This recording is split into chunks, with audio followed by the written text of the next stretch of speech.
buddies, welcome to my channel. வீக்கெண்டா புதுசாக இந்த வீடியோவில் வந்து இப்போ சிலம்பாட்டம் பற்றி தான் பார்க்க போகிறோம்.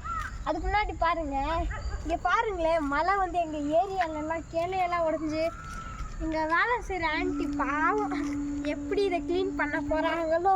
இந்த வீடியோவில் வந்து சிலம்பாட்டம் பூச்சி தான். அப்புறம் இந்த buddies இப்போ நான் வந்து டெய்லியும் வந்து இந்த மாதிரி சிலம்பாட்டம் ப்ராக்டிக்ஸ் பண்ணுவேன். அது வந்து கிளாஸில் தான். ஆனால் வந்து இப்போ என்னாச்சுன்னா வந்து அது வந்து முடிஞ்சிடுச்சு. ஆனால் வந்து அது வந்து அப்படியே கண்டினியூ ஆகணும்னு சொன்னாங்க நெக்ஸ்ட் வீக். ஆனால் கண்டினியூ ஆகலை.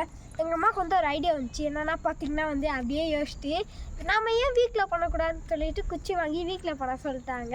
ஃப்ரெண்ட்ஸ் பார்த்திங்கன்னா வந்து இந்த மாதிரி இருந்துச்சுன்னா வந்து சிலம்பாட்டம் குச்சி, அதுவே இதில் இருக்க பாதி குச்சி இருந்துச்சுன்னா அது வந்து செடி குச்சி, அதுவும் சின்னதாக இருந்துச்சுன்னா நான் வந்து வச்சுருக்கேன். அது வந்து நெக்ஸ்ட் பார்ட்டில் காமிக்கிறேன். இப்போ பார்த்திங்கன்னா வந்து நான் எப்போதுமே வந்து 4:30 5:30 அந்த மாதிரி தான் பண்ணுவேன். இப்போ வந்து அப்படியே மழை வந்துருக்குல்ல, அப்படியே கூலாக இருக்கும்ல, அதான் இப்போயே பண்ணிட்டேன். எல்லாம் இப்போயே மழை ஸ்டார்ட் ஆகிருக்கும் ஒரு நேரத்துக்கு, இன்னும் கொஞ்ச நேரத்தில் ஸ்டார்ட் ஆகிடும். அதான் இப்போயே வீடியோவை அப்படியே சொல்லி முடிச்சுட்டு அப்படியே இது ஃப்ரெண்ட்ஸ் அந்த ஒரே லைக் மட்டும் தட்டி விட்டு விடுங்க.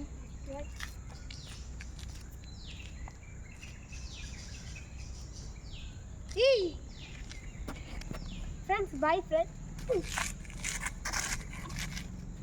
அந்த ஒரே லைக்